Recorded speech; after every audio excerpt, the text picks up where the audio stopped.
नमस्कार मो सुश्री आपण मानक स्वागत करुचे मो चैनल मो घर रोसई को। आज मु आपण मानक सहित गरमा गरम चटपटा मटर सूप रेसिपी शेयर करबा पई जाउची। बहुत कम समय मध्य बनी जावा सहित गरमा गरम खाइबा पई ठंडा पाग को बहुत भल लगी। तेज चलते देखिन आज रेसिपी मटर पानी बा मटर सूप बनैबा पई। तो प्रथम ये मटर और आलू को सिझे नौची। तेबे मटर को सिझेबा पूर्व मु ओवरनाइट आपको बतुरी के रखी नहीं। तेबे आपण जदि चाहिए 5 ରୁ 6 घंटा पर्यंत मटर को पानी रे बतुरी के रखी नेले मटर बहुत भल से बतुरी जीव सिझिबा बहुत भल हम से। आलू और मटर को भल से सिझे सारिकी केठी बाहरी कर गोटे बाउल रे। एबे देखि पारुथे मटर और आलू पूरा भल से आमर जंती सिझी जाइए। एबे ताको भल से चकटी नहीं एठी मु आपण माने चाहिए गोटे डंकी साहाय्य हो कि हाथ साहाय्य बहुत भल से चकटी पारे।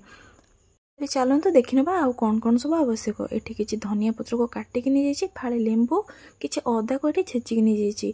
एठी नहीं जाइए किछि जीरा गुंड ता सहित एठी किछि तेंतुली मंड को पानी रे बतुरी चकटी नहीं। एटे नहीं जाइए किछि चाट मसला जोटा बहुत चटपटा टेस्ट नहीं आसो। एबे किछि लुण नहीं जाइए स्वाद अनुसार।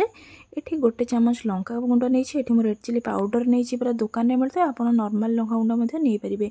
किछि पियाज किछि काकुड़ी किछि टमाटो को छोट छोट कर काटिक नहीं जाइए। किछि गोलमरीच गुंड एठी नहीं जाइए। तेबे चलतु एबे बनैबा हमर मटर सूप। एबे दीटा बाउल नहीं जाइए जो पत्र तैयारी खली मिले। एबे से रखिथिबा मटर को जो चकटी रखिथिला ताको आमे देइदबा। मटर को जिते चकटे पूरा एमती ही चकटे, बेसी चकटी पूरा जमी ग्राइंडिंग कला भाया चकटी देवेनि। तो एमती मटर सूप बनइले खाइबापी बहुत भल लगे। से मटर को बेसी न चकटिकी पूरा एमती ही चकटी देवे। तेबे एबे दे दूची से किछि मटर पानी जोटा को आम मटर फुटेला बेले जो पानी व्यवहार करथिले सेही पानी के मु दे दउची। कहीं यही सूपटी गरमा गरम पीवाई बहुत भल लगी थाए। से आपण मैंने यही सूप को यही शीत दिन हो कि वर्षा दिन हो निश्चित रूप को बनई ठंडा पागे पीतु। देखिए टेस्टा बहुत भल आसो। एबे से छोट छोट कटा जाइथिबा काकुड़ी सहित छोट छोट कटा जाइथिबा टमाटो ता ऊपर मु दे दूची। एबे से पूर्व जो काटिकी रखिथिले पियाज ताको आमे एबे से पकई नबा।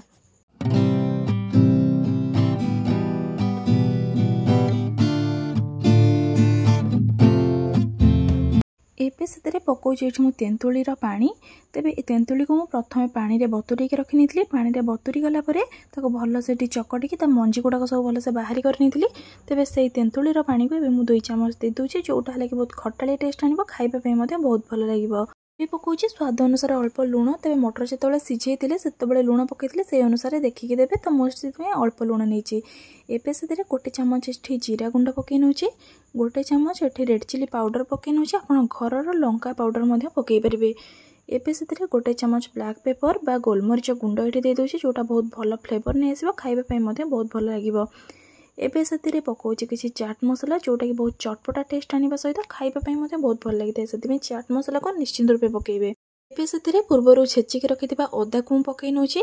जेहेतु गरमा गरम सूप से अदा फ्लेवर बहुत भल आसो, से अदा छेचा को निश्चित रूपे पकेइबे। एबे से फाड़े लेंबू रस पकई सारला परे एबे किछि धनिया पत्र को ता ऊपर गार्निश करके एबे मु सर्व करिछि हमर गरमा गरम सूप। मटर पानी हो बा मटर सूप आपण माने निश्चित रूपे बाहर खाइथिबे। बाहर खाइबा अपेक्षा केबे थरे आपण माने एई उपाय घरे बन्नी के देखंतु तो निश्चित रूपे आपण मानकु एई रेसिपीटी पसंद आसीबो। केबे थरे आपण माने एई मटर सूप बा मटर पानी को घरे निश्चित रूपे बनांतु। भिडियोटी भल लगिथिले मो भिडियो को लाइक करिवे, मो चैनल को सब्सक्राइब करिवे आ मते कमेंट सेक्शन रे जणेबे भिडियोटी आपण मानकु केमिति लागिला। आपण एई रेसिपी रो भिडियो को आपण मानकर फ्रेंड्स मानक सहित हो किबा रिलेटिव मानक सहित मध्य शेयर करि परिबे।